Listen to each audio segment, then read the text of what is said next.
बच्चों मैं आप लोगों को बताने जा रहा हूँ about the treatment of consumer items.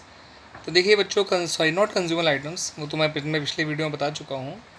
अब मैं आपको जो बताने जा रहा हूँ the about the treatment of fund based accounting. ये फंड बेस्ड अकाउंटिंग किस तरह से की जाती है, ठीक है बच्चों। तो बच्चों ध्यान रखिएगा कि अगर आपने किसी भी इवेंट से या किसी भी एसेट से जुड़ा हुआ कोई फ़ंड बनाया है, तो फंड से जुड़ी हुई इनकम्स और फंड से जुड़ी हुई एक्सपेंसेस अब आपको अलग से इनकम एंड एक्सपेंडिचर अकाउंट में नहीं लिखने होते हैं, उनको फ़ंड में ही क्रेडिट और डेबिट कर दिया जाता है, ठीक है। या सिंपली आप कहें कि ऐड और सब्ट्रैक्ट कर दिया जाता है। फॉर एग्ज़ाम्पल, अगर आपने मैच फ़ंड बना रखा है तो मैचेस से जुड़ी हुई जो भी इनकम होंगी, जो भी उससे रिलेटेड रिसिट्स होंगे, उनको आप मैच फ़ंड में प्लस कर देंगे। और जो भी उससे जुड़े हुए पेमेंट्स होंगे, एक्सपेंडिचर्स होंगे, वो मैच फ़ंड में से माइनस कर दिए जाएंगे, ठीक है बच्चों। अगर इसका बैलेंस ओवरऑल क्रेडिट निकल कर आया तो वो बैलेंस शीट में लायबिलिटी साइड शो किया जाएगा। और अगर बाय चांस बैलेंस डेबिट निकल के आ जाए, जो कि रेयर ही होता है, लेकिन अगर निकल कर आ जाए तो आपको उसको इनकम एंड एक्सपेंडिचर अकाउंट में एक्सपेंडिचर साइड लिखना होगा। वो इस बात को इंडिकेट करेगा कि फ़ंड जो है वो खर्चों को मैनेज नहीं कर पाया, तो uncovered part of the expenditure जो है वो आपका simple income and expenditure account में ही आएगा, ठीक है बच्चों। तो फंड से जुड़ी हुई इनकम्स फंड में ऐड करनी है या क्रेडिट कर दी है फंड अकाउंट में, और फंड से जुड़े हुए खर्चों को फंड में से माइनस करना है या फंड अकाउंट में डेबिट कर देना है। नॉर्मली ये बैलेंस क्रेडिट यानी पॉजिटिव ही आएगा, जिसको बैलेंस शीट में लायबिलिटी साइड लिखा जाएगा। रेयरली ये बैलेंस डेबिट आ सकता है या नेगेटिव आ सकता है, उस केस में इसको इनकम एंड एक्सपेंडिचर अकाउंट में एक्सपेंडिचर साइड लिखिएगा। अब मैं थोड़ा सा इसमें और इलेबोरेट करके बता दूं बच्चों कि अगर आप फंड का पैसा कहीं इन्वेस्ट करते हैं तो वो बन जाता है फंड इन्वेस्टमेंट, और फंड की इन्वेस्टमेंट बैलेंस शीट में एसेट साइड शो की जाती है, ठीक है बच्चों। और आप जानते ही हैं कि फ़ंड की इन्वेस्टमेंट, अगर आप कहीं पैसा इन्वेस्ट कर रहे हैं तो उस पर इंटरेस्ट मिलेगा या डिविडेंड मिलेगा। तो जो भी इंटरेस्ट या डिविडेंड मिलेगा उसको आपको फंड में ऐड नहीं करना है, सॉरी फंड इन्वेस्टमेंट में ऐड नहीं करना है, बल्कि फ़ंड में ऐड करना है।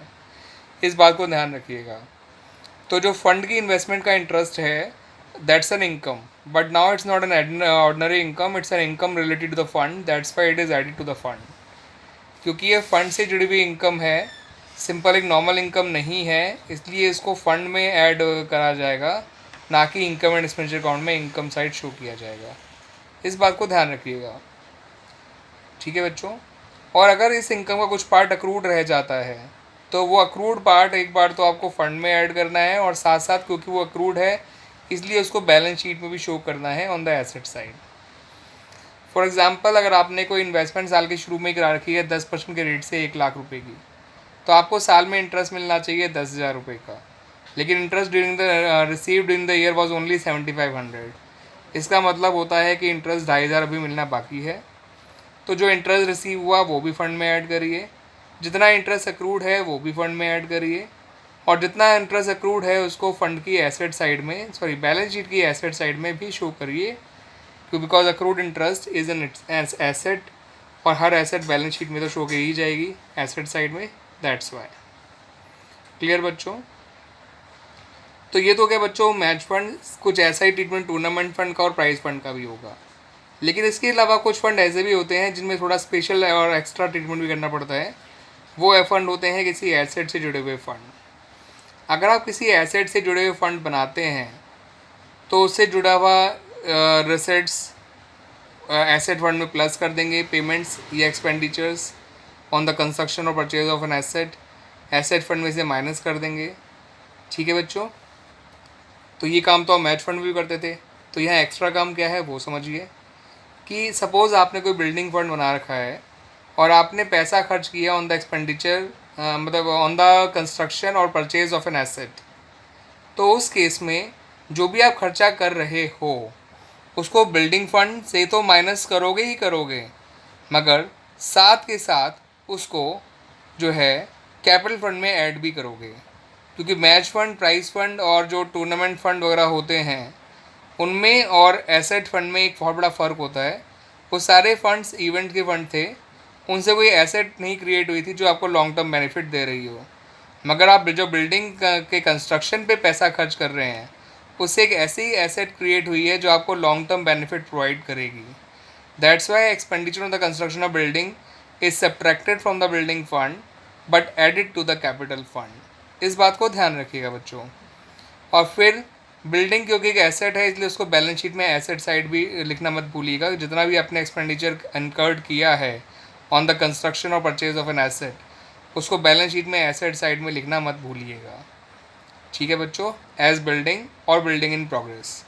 अगर बिल्डिंग कंप्लीट हो चुकी है तो बिल्डिंग के नाम से, अगर बिल्डिंग अभी अंडर कंस्ट्रक्शन है तो बिल्डिंग इन प्रोग्रेस के नाम से लिखना मत भूलिएगा।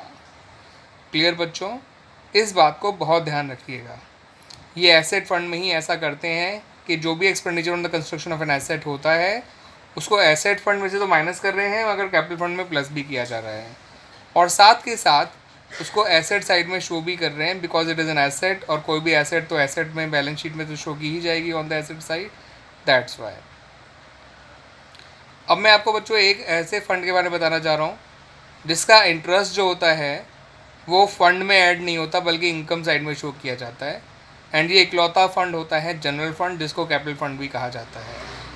तो अगर आप जनरल फंड की इन्वेस्टमेंट का पैसा का जनरल फंड का पैसा का इन्वेस्ट कर देते हैं तो वो बन जाता है जनरल फंड इन्वेस्टमेंट। अब जो जनरल फंड इन्वेस्टमेंट है उस पर भी इंटरेस्ट मिलेगा मगर इस इंटरेस्ट को ऑर्डिनरी इंटरेस्ट माना जाता है और इसको जो है इनकम एंड एक्सपेंडिचर अकाउंट में शो किया जाता है ऑन द इनकम साइड।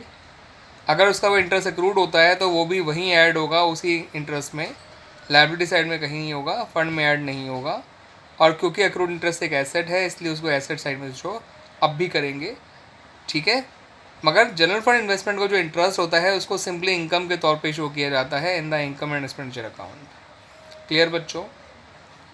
हाँ, मैं आपको एक चीज़ और बता दूं बच्चों, अगर आपने कोई फ़ंड नहीं बना रखा, सपोज़ आपने कोई मैच फ़ंड नहीं बना रखा और मैच एक्सपेंसेस होते हैं तो वो सिंपली एक्सपेंडिचर साइड में ही शो किए जाएंगे of income and expenditure account. अगर आपने कोई टूर्नामेंट फ़ंड नहीं बना रखा लेकिन टूर्नामेंट एक्सपेंसेस होते हैं तो आपके tournament expenses income and expenditure account में ही शो किए जाएंगे ऑन द एक्सपेंडिचर साइड। ऐसे अगर आपने कोई बिल्डिंग फंड नहीं बना रखा मगर बिल्डिंग पे पैसा खर्च करते हैं तो बिल्डिंग फंड में प्लस करने की जरूरत नहीं, बिल्डिंग फंड से लेस करने की जरूरत नहीं पड़ेगी, कैपिटल फंड में ऐड करने की जरूरत नहीं पड़ेगी। लेकिन बिल्डिंग तो कंस्ट्रक्ट हुई है जो एक एसेट होती है उसको बैलेंस शीट में एसेट साइड में लिखना मत भूलिएगा तब भी। इस बात को ध्यान रखिएगा बच्चों।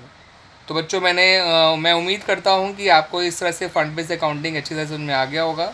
बाकी मैंने ट्रेयस ग्रेवल बुक के से जुड़े हुए रिलेटेड जो हैं illustrations as well as questions related to this topic fund based accounting मैंने दे रखी हैं बनाकर बच्चों, उसके अंदर सॉल्यूशन उनके।